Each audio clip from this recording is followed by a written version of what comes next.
बिस्मिल्लाहिर्रहमानिर्रहीम। आज के लेक्चर में हम लोग तीन कमांड्स या चार कमांड्स डिस्कस करेंगे। एक एक्सट्रैक्ट एजेस और एक इम्प्रिंट और कलर एजेस और कॉपी एजेस।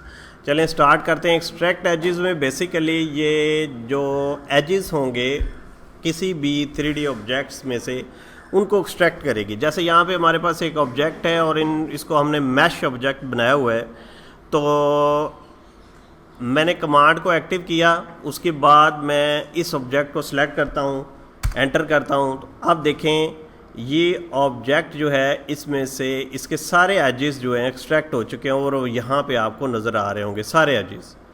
तो ये थी एक्सट्रैक्ट एजेस। तो और बहुत दफ़ा जब हम डिटेल मॉडलिंग करने जा रहे होते हैं तो उस वक़्त हमें मैश और एक्सट्रैक्ट एजेस की अक्सर ज़रूरत पड़ती रहती है।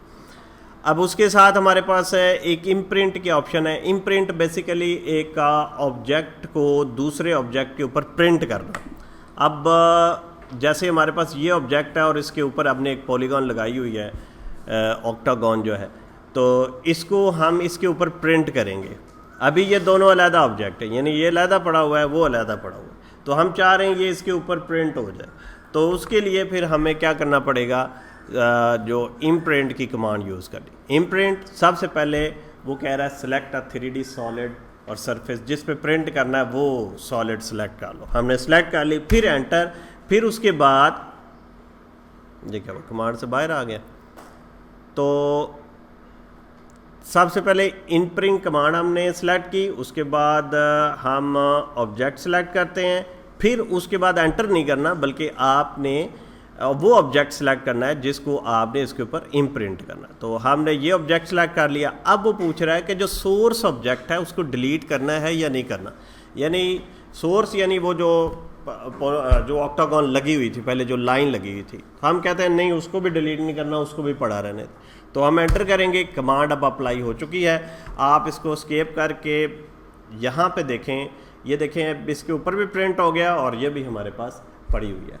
तो इसका फ़ायदा क्या होता है, बहुत दफ़ा जैसे हमारा ये डोर है और हमने ये इम्प्रिंट कमांड की हुई है इसके ऊपर, तो इसका फ़ायदा ये होता है कि बाद दफ़ा हमने डिज़ाइनिंग करनी होती है डोर के ऊपर, हम इसको एक्सट्रूड करके या प्रेस पुल करके ये डिज़ाइनिंग वगैरह बनाने के काम आती है।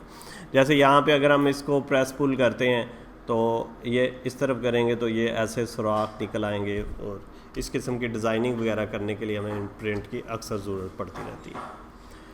उसके बाद हमारे पास कमांड है कलर एजेस की। सिंपल एजेस को कलर करना है। जैसे ये एज है, इसको हम कलर करना चाह रहे हैं, या यहाँ पे देखें ये हमारे पास एज है, नहीं ये सॉलिड ऑब्जेक्ट को करेगा, ठीक है। उसके बाद हमारे पास ये कलर एजेस की ऑप्शन है, इसको हमने सेलेक्ट किया और फिर उसके बाद हम एज को सिलेक्ट करेंगे। उसके बाद एंटर, हमसे पूछेगा कि कौन सा कलर देना है, तो आप जो भी रिक्वायरमेंट के मुताबिक कलर हो वो आप दे देंगे। तो इसको एग्ज़िट, 2 दफ़ा आपने एग्ज़िट करना है। अब ये देखें इस एज का कलर जो है वो रेड हो गया है। अगर हम इसको कंसेप्चुअल की बजाय वायर फ्रेम में देखते हैं तो फिर आपको ये सही नज़र आएगा कि इस एज का कलर जो है वो अब रेड है। फिर उसके बाद हमारे पास एक कॉपी एजेस है कि अगर एक एज को कॉपी करके हमने दूसरी साइड पे लगाना है तो वो फिर कॉपी एजेस। उसके बाद सिलेक्ट एज, हम ये एज सेलेक्ट करते हैं, एंटर। अब उसको कहाँ से पकड़ना है, कहाँ रखना है, वो अब आपने सेलेक्ट करना है। फिर उसके बाद आप एग्ज़िट और एग्ज़िट, तो ये हमारा कॉपी हो गया। तो ये थी कमांड्स हमारे पास एजेस के रिलेटेड, जैसे एक्सट्रैक्ट एजेस है, इम्प्रिंट करना, कलर और कॉपी एजेस।